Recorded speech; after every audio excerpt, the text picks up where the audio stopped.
alguien afirmara la existencia de máquinas capaces de reducir a voluntad el tamaño del planeta Tierra, se pensaría que habla de un tema de ciencia ficción.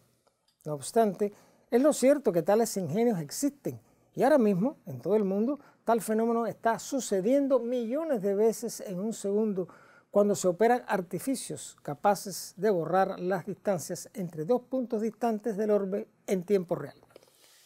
Basta una llamada de teléfono a través de una comunicación satelital para que sea posible establecer conversación con el otro extremo del mundo.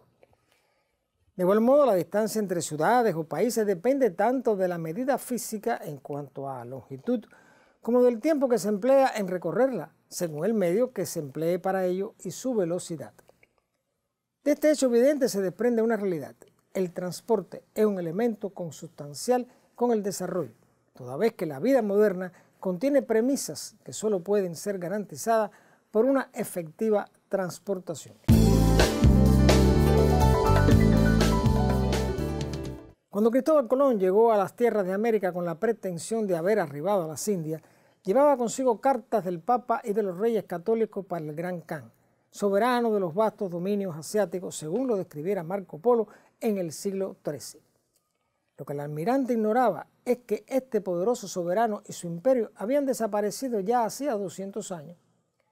Excusado el ingenuo desconocimiento de los conquistadores, era natural que cualquier noticia sobre lo ocurrido en el otro extremo del mundo demorara largos años, incluso siglos, en conocerse. Cuando se comienza la conquista de Cuba alrededor de 1513, los invasores se encuentran con un territorio densamente arbolado, a veces impenetrable, con escasos caminos, salvo aquellos que con su andar pudieran tener los indígenas, de modo que el avance hacia los nuevos espacios se hizo tanto por mar como a pie o a caballo. Los aborígenes, carentes de medio de transporte, salvo sus pies, eran capaces de recorrer largas distancias en menos de un día, lo que puede explicar el modo en que el actuar de los conquistadores fue divulgado con insospechada inmediatez. El caballo, donde lo hubo, se convirtió en el medio de transportación terrestre por excelencia. La aparición de vehículos de 4 ruedas de tracción animal fue un hecho tardío y local, habida cuenta la ausencia de caminos apropiados para su tránsito.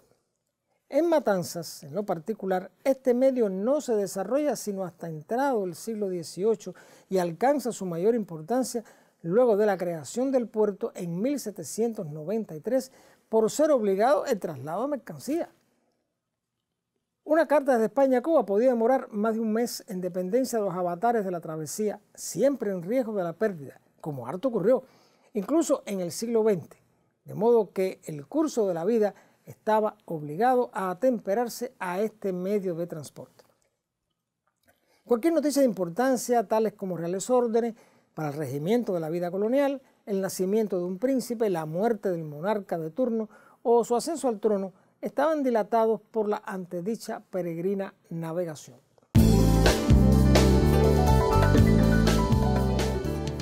En las matanzas de finales del siglo XVIII, cuyo desarrollo urbano no iba más allá de la segunda plaza de armas, la necesidad de un traslado en el espacio intrarríos no comportaba mayor complejidad, excepto el tener que hacerlo por calles a veces llenas de lodo. La comunicación con la capital dependía casi en absoluto de embarcaciones que, en el mejor de los casos, con buen tiempo y viento favorable, tomaba 2 días. El siglo XIX, con sus imperativas premisas económicas, traería importantes transformaciones. Entre Matanzas y La Habana, como en el interior de la isla, había caminos. No obstante, si aventura era atravesar el mar, no menos lo fuera transitar por las vías rústicas, a veces sin poblaciones intermedias o muy escasas y sobre todo llenas de bandoleros contra los cuales se advertía a quienes, desafiando todo prudente consejo, hacía su camino por tierra, situación que se mantuvo hasta bien entrada la segunda mitad del siglo XIX.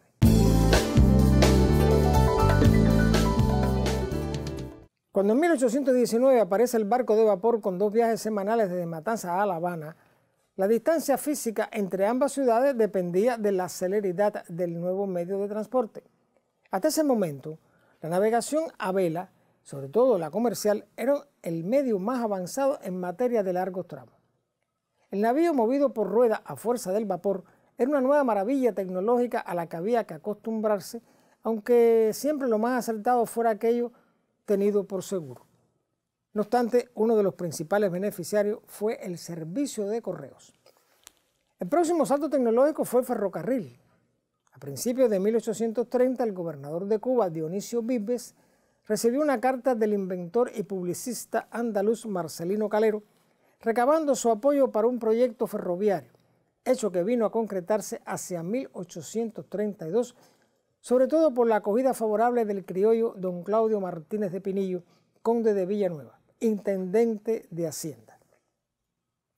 Las obras de construcción de ferrocarril en Matanzas se iniciaron en septiembre de 1841, tarea asumida por el experto Alfred Kruger. En el trazado original, la línea sufrió un desvío hasta Guanábana, lugar que puede gozarse del privilegio de estar entre los primeros destinos ferrocarrileros de la provincia. El 1 de noviembre de 1843 llegaba a la localidad la locomotora La Junta, la más antigua de las conservadas en Cuba. En 1845 ya las líneas llegaban a Sabanilla y más tarde hasta la Taberna de Reyes o Unión de Reyes.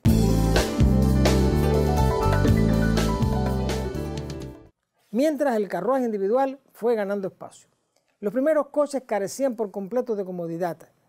Como era de esperar, el uso de los caballos reducía la transportación a quienes podían cabalgar, de modo que las damas, con los abundantes ropajes de la época, estaban excluidas. De este modo se acomodaban como mejor pudieran, intentando suplir con cojines los roces e incomodidades del ausente amortiguamiento. Tampoco existía una cobertura apropiada contra el sol o la lluvia, y en los primeros tiempos, al menos en Cuba, estos vehículos tenían el aspecto de las clásicas carretas del oeste norteamericano, donde se acomodaba toda una familia con sus enseres si pretendía realizar un largo viaje. La calesa era un carruaje por lo común de 2 ruedas, tirado por 1 o 2 caballos, con un asiento delantero para el conductor y provisto de 2 a 4 asientos, todo en madera, uno frente a otros y cubierto con una capota de cuero abierta por su parte delantera. Si el vehículo era tirado por un solo caballo, se le llamaba entonces calesín. El otro vehículo es la volanta, de mayor comodidad, y el próximo sucesor vehicular fue el quitrín, carruaje ligero de un solo eje tirado por caballo, muy típico especialmente de Cuba.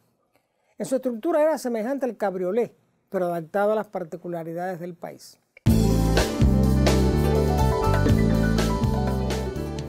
Hacia 1872 ya daban servicio las guaguas u ómnibus tirados por caballo, cubriendo largas distancias para transportar mayor número de personas, incluso hasta el cementerio de San Carlos.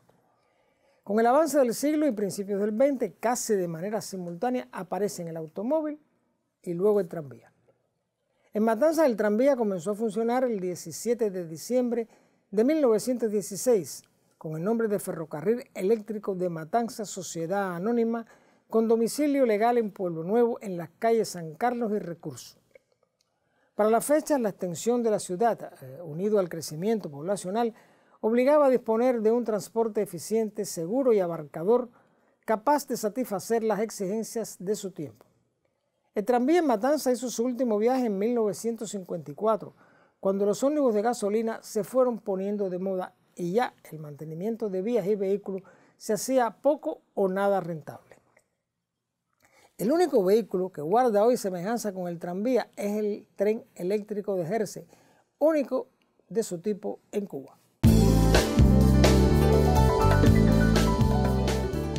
El tren de Jersey comenzó su primer transporte de pasajeros en 1920, luego de lograr un efectivo desarrollo de vías para su servicio de mercancía. Fue a propósito de la compañía situar la estación de las inmediaciones de la actual Biblioteca Generi del Monte por Santa Teresa, a lo cual el ayuntamiento no accedió. Los que recuerdan el servicio de este tren reconocen en él no solo su valor histórico, sino su valioso aporte a la transportación, incluso cuando otros medios no podían suplir con eficiencia los requerimientos del público. La historia del transporte en Matanzas tiene detalles que no pueden abarcarse en una crónica superficial, por cuanto se trata de todo cuanto existe en materia de movimiento humano y sus medios, incluso desde antes de la fundación de la ciudad. Queda por contar otro suceso de importancia, los comienzos de la aviación y el aeropuerto que existió inmediato a la bahía.